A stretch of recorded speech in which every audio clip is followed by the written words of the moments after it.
Okay, so here we are looking to find the value of the 6 trig functions.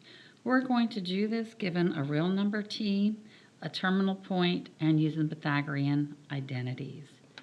So, looking to find that value of the 6 trig functions given a real number t, where t is equal to 3 pi over 4, we can figure out, first of all, what is the terminal point. So if we think about the unit circle, we draw a circle here, and we think about pi over 4, there's 1 pi over 4, 2 pi over 4, 3 pi over 4. It's going to land us over here in quadrant 2. With the pi over 4, we know that our terminal point is the square root of 2 over 2, square root of 2 over 2. But because we land in quadrant 2 for 3 pi over 4, which is almost 4 pi over 4 for a full pi, we know that our x is negative and our y is positive.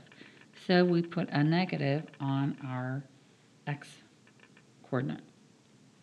So if we're looking for the sign of t, because we're looking for the 6 trig functions, which actually is the sign of 3 pi over 4, is going to be equal to the y value, which is the square root of 2 over 2. Our cosine of 3 pi over 4 will be equal to the x value, which is negative square root of 2 over 2. Now the reciprocal value that goes with our reciprocal identity that goes with sine is cosecant. So cosecant of 3 pi over 4 is going to be 1 over our sine value, which is the square root of 2 over 2. Remember, we don't divide by fractions, we multiply by reciprocals. So we have 1 times 2 over the square root of 2, which equals 2 square roots of 2. Now we have to rationalize our denominator, and we do that by multiplying by 1, and in this case our 1 looks like our denominator over itself. So we get the square root of 2 over the square root of 2 multiplied by what we already had. That'll get us 2 square roots of 2 over the square root of 2 times 2, which is 4. Square root of 4 is 2. The 2's will cancel, and we end up with the square root of 2. And that would be our value of cosecant 3 pi over 4.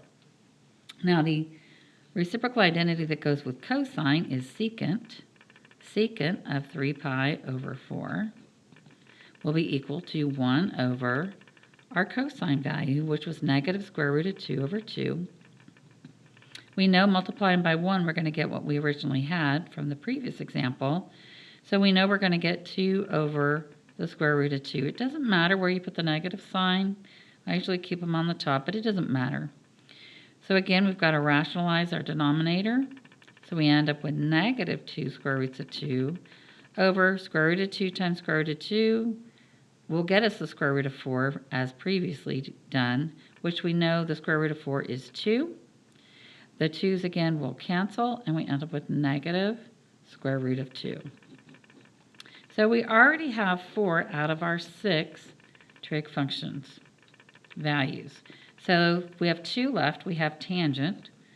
So the tangent of 3 pi over 4 is equal to our y over x, or our sine over cosine. So this is going to be the square root of 2 over 2 divided by negative the square root of 2 over 2. Well, normally if it wasn't the exact same, we would, again, multiply by the reciprocal. But if we look at this, this is the square root of 2 over 2 over the square root of 2 over 2. Well, they are exactly the same except for the negative. So that means we have a 1. So this is negative 1. Now cotangent is going to be our reciprocal identity of tangent. And we can do it a couple of ways. We can do it as x over y. We can do it as cosine over sine, or we can use the reciprocal identity of tangent, which would be 1 over negative 1, which is negative 1. And we have now found the 6 values of our trig functions for given a real number of t. All right, so let's go look at if we're given a terminal point determined by a real number t, find the 6 trig functions. So this is very similar to the previous one. On the previous one, we found the terminal point. On this one, we're just given the terminal point, but we don't actually know what our angle is. So we're again looking to find our 6 trig functions. So sine of t, and we need to do t because we don't know what our angle is. Sine of t is going to be our y value, which is 6 square roots of 2 over 11. Our cosine of t is equal to x, which is 7 over 11. The reciprocal identity again of sine is going to be cosecant of t, which is 1 over 6 square roots of 2 over 11. Again, we don't divide by fractions, we multiply by reciprocals, so we'll get 11 over 6 square roots of 2. And we need to rationalize this, so we get square root of 2 over square root of 2. So 11 square roots of 2 over, again, this is 6 times the square root of 2, square root of 2. Well, the square root of 2 times square root of 2 is square root of 4, which gets us 2. So we'll have 6 times 2, which will get us 11 square roots of 2 over 12. So we're already halfway to finding the 6 trig functions. So cosine of t has a reciprocal identity of secant. So secant t is going to be 1 over the 7 divided by 11, which we multiply by the reciprocal. We get 11 over 7. We have nothing to rationalize, so we're done. And then we need to find tangent.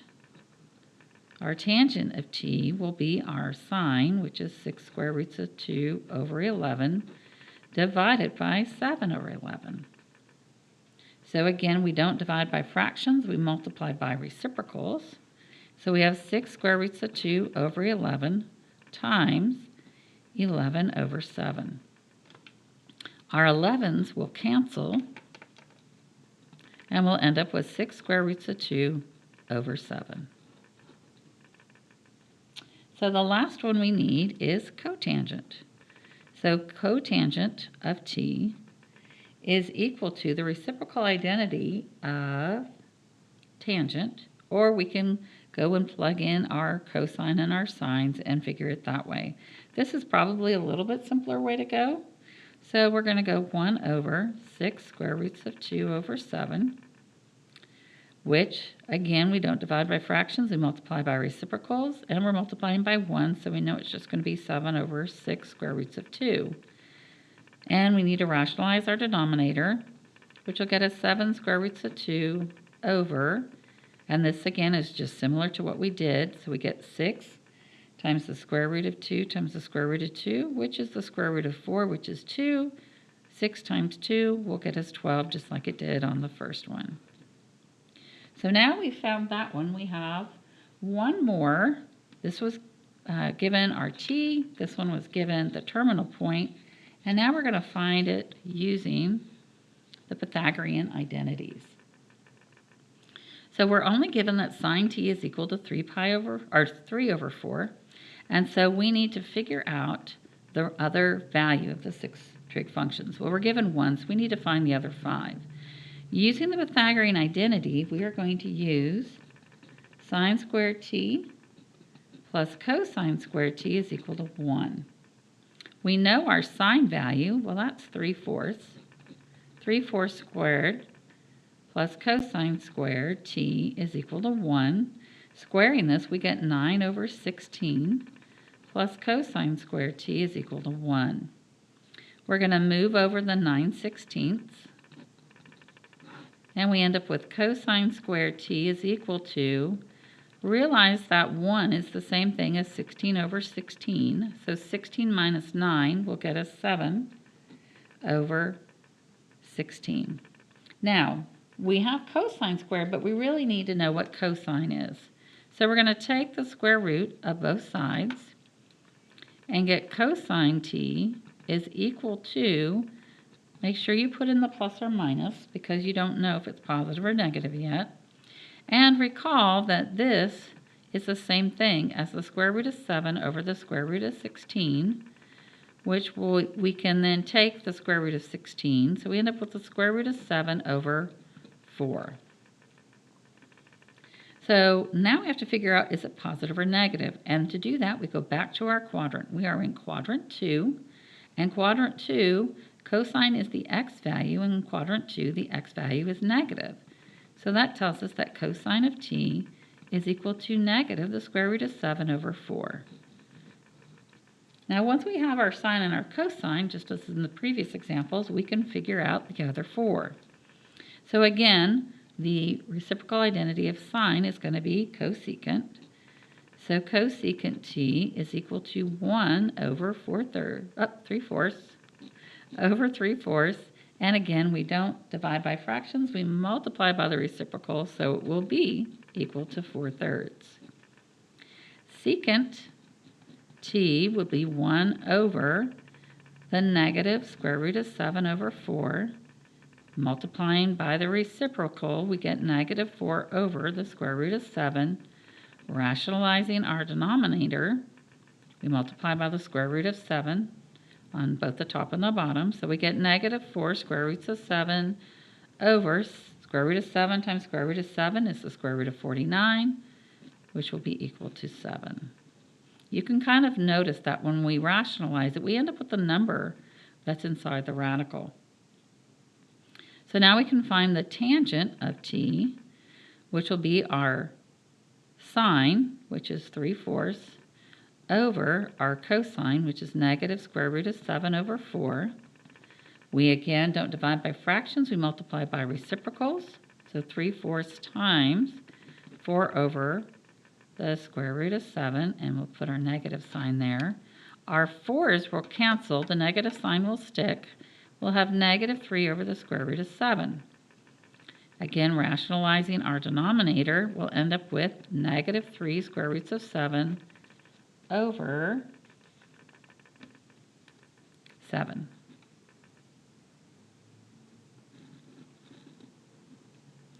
So now we need to find our cotangent. So cotangent t, we can go back again and do our sine over our cosine over sine, or our x over y, or we can also go do the reciprocal of this. I think in this case we're going to go and do our cosine, which is negative square root of 7 over 4, divided by our sine, which is 3/4. So we end up with negative square root of 7 over 4 times the reciprocal of 4/3. The 4's will cancel, and we end up with negative square root of 7 over 3. So now we have found our 6 trig values from using the Pythagorean identities.